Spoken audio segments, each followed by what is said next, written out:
गधा एक बहुत चालाक, सुलझा हुआ दिमाग रखने वाली लोमड़ी घने जंगल में रहती है। उस ही जंगल में बहुत से गधे भी रहते हैं।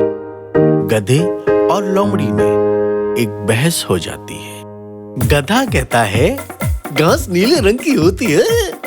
लोमड़ी कहती है कि अरे गधे, ये घास हरे रंग की होती है। अरे लोमड़ी, तुम बस नाम की ही चालाक हो, जरा गौर से तो देखो, घास नीली है, नीली। अरे गधे, ये घास ब्लू कलर की नहीं होती, ग्रीन कलर की होती है, हरे रंग की। इस बात को लेके दोनों में एक लंबी बहस शुरू हो जाती है जंगल में।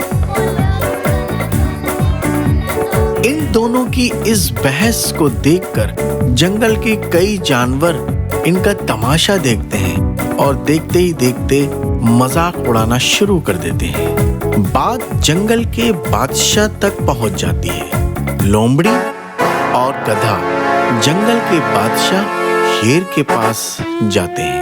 ये क्या तमाशा लगा के रखा है जंगल में, और अब मेरे पास क्यों आए हो? गधा कहता है, राजा साहब, लोमड़ी मेरे साथ ये बहस कर रही है कि घास हरे रंग की होती है, जबकि मैं ये हकीकत जानता हूँ कि घास नीली होती है। लोमड़ी कहती है, जंगल के सरदार, इस पागल को समझाए कि घास हरे रंग की होती है। जंगल का सरदार गौर से लोमड़ी की तरफ देखता है और कहता है, गधा बिल्कुल सही कह रहा है। लोमड़ी बिल्कुल बेवकूफ, सिर्फ नाम की लोमड़ी है, अक्लमंद तो गधा है। गधा जंगल के सरदार का फैसला सुनकर बहुत खुश होता है और खुशी से उछलने लगता है। और फिर गधा खुशी से उछलते हुए वहां से चला जाता है।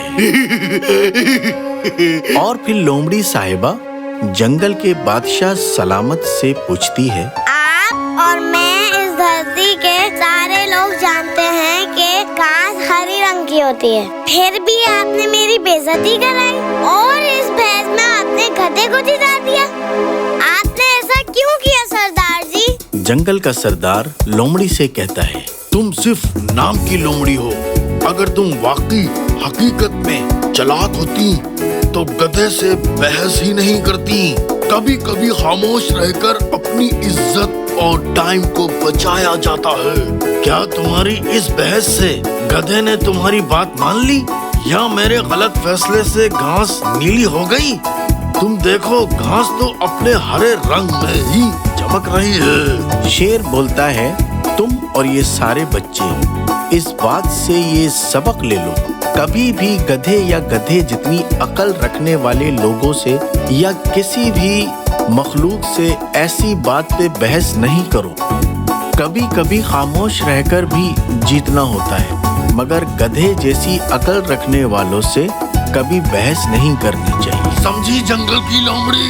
जी सरदार जी, मैं समझ गई।